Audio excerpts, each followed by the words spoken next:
The design of an RCC slab starts with the calculation of aspect ratio Ly upon Lx, that is, the ratio of longer span to the shorter span of the slab. This ratio is calculated to identify whether a slab is one-way slab or a two-way slab. If Ly upon Lx is greater than or equal to 2, such a slab is termed as a one-way slab. If this ratio is less than 2, such a slab is termed as a two-way slab. After knowing the type of slab, the second step is to decide the thickness of the slab or simply the depth of slab, which is decided by calculating the effective depth of the slab using IS456 2000. The third step is to calculate the effective span, followed by the calculation of loads, which include both dead and live loads. The fifth step is to calculate the design moment, followed by checking if the concrete depth of the slab is safe or not. The seventh step is to calculate the main reinforcement, followed by checking if the calculated effective depth is safe in deflection. The next step is to calculate the distribution steel, followed by checking for shear and then check for development length. Let's illustrate this whole procedure with the help of an example. Suppose we need to design a simply supported slab of size 6 meter into 3 meter for a living room of a residential building.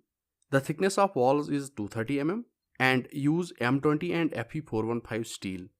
Before proceeding further, if you want to master the structural design with practical real-life project exposure, then you can check out the complete building design combo course on ETABS and SAFE, wherein you will get to work on 6 separate models in ETABS with complete foundation design in SAFE, and the course is available in both Hindi and English. You can also check out the combo course on quantity surveying essential training, which include the skills like site engineering, estimation and costing, bar bending schedule, BOQ and much more. Do check out the courses on our Android app. The link will be provided in the description box of this video. Now coming to the main topic, we have to design a simply supported slab of size 6 meter into 3 meter. The first step will be to calculate the aspect ratio, that is Ly upon Lx. The ratio of Ly upon Lx will be equal to 6 upon 3, which will be equal to 2. Hence it will be a one-way slab. The second step is to calculate the thickness of the slab, or simply the overall depth of the slab. To decide the overall depth of a slab, we need to calculate the effective depth, which is calculated by using the following relation. We have Lx upon d equal to basic value into modification factor. Where Lx is the shorter span of the slab, the basic value is decided as per IS456 2000 clause 23.2.1. Since we have to design a simply supported slab, the basic value will be 20. The modification factor is derived from page 38 of IS456 2000. For that, we need to assume the percentage of steel. Initially, assume the percentage of steel as per this table. For Fe415 grade of steel, the percentage of steel can be assumed from 0.25% to 0.45%. Let's assume the percentage of steel to be 0.4%.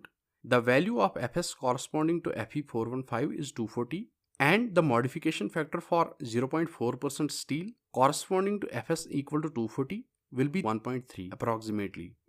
Substituting all these values in equation first, we get 3000 upon d equal to 20 into 1.3. On simplifying further, d will be equal to 115 mm. Now assuming a nominal cover of 20 mm and dia bar equal to 10 mm. Total depth of slab will be equal to effective depth plus nominal cover plus dia bar upon 2, which will be equal to 115 plus nominal cover 20 plus dia bar upon 2, that is 10 upon 2, and the total will be 140 mm. The next step is to calculate the effective span. As per IS456 2000 clause 22.2, the effective span of a simply supported slab shall be taken clear span plus effective depth of slab, or center to center distance between supports, whichever is minimum. Clear span is equal to center span of slab minus twice half the thickness of supports. Center to center span is 3000 mm. Thickness of supports is nothing but the thickness of walls, which is 230 mm, and half the thickness of walls will be equal to 115 mm. On simplifying further, clear span will be equal to 2.77 meter. Hence, clear span plus effective depth will be equal to 2.77 plus 0.115 meter, which will be equal to 2.885 meter. And The center to center distance between supports is 3 meter. The minimum of above these two conditions is 2.885 meter. Therefore, the effective span will be equal to 2.885 meter. Now, we need to calculate the dead load and the live load acting on the slab. The dead load includes the self weight of the slab and the floor finishing. Self weight of slab is equal to thickness of slab into density of RCC. Thickness of slab is nothing but the total depth of the slab, and density of RCC is equal to 25 kN per meter cube. Therefore, self weight will be equal to 0.14 into 25, and the total will be 3.5 kN per meter square. The floor finishing is assumed to be 1 kN per meter square as per IS875 part 1.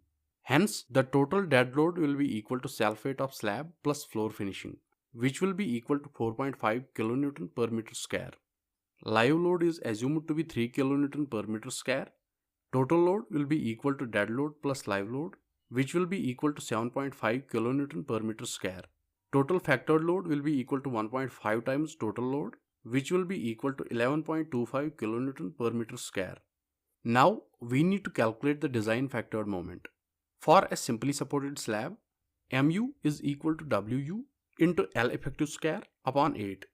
Wu is the total factored load, L effective is the effective length of the slab, Wu is already calculated as 11.25 and L effective is 2.885 meter. On substituting all these values, Mu will be equal to 11.7 kN meter. Now, we need to check if the concrete depth of the slab is safe in flexure or not.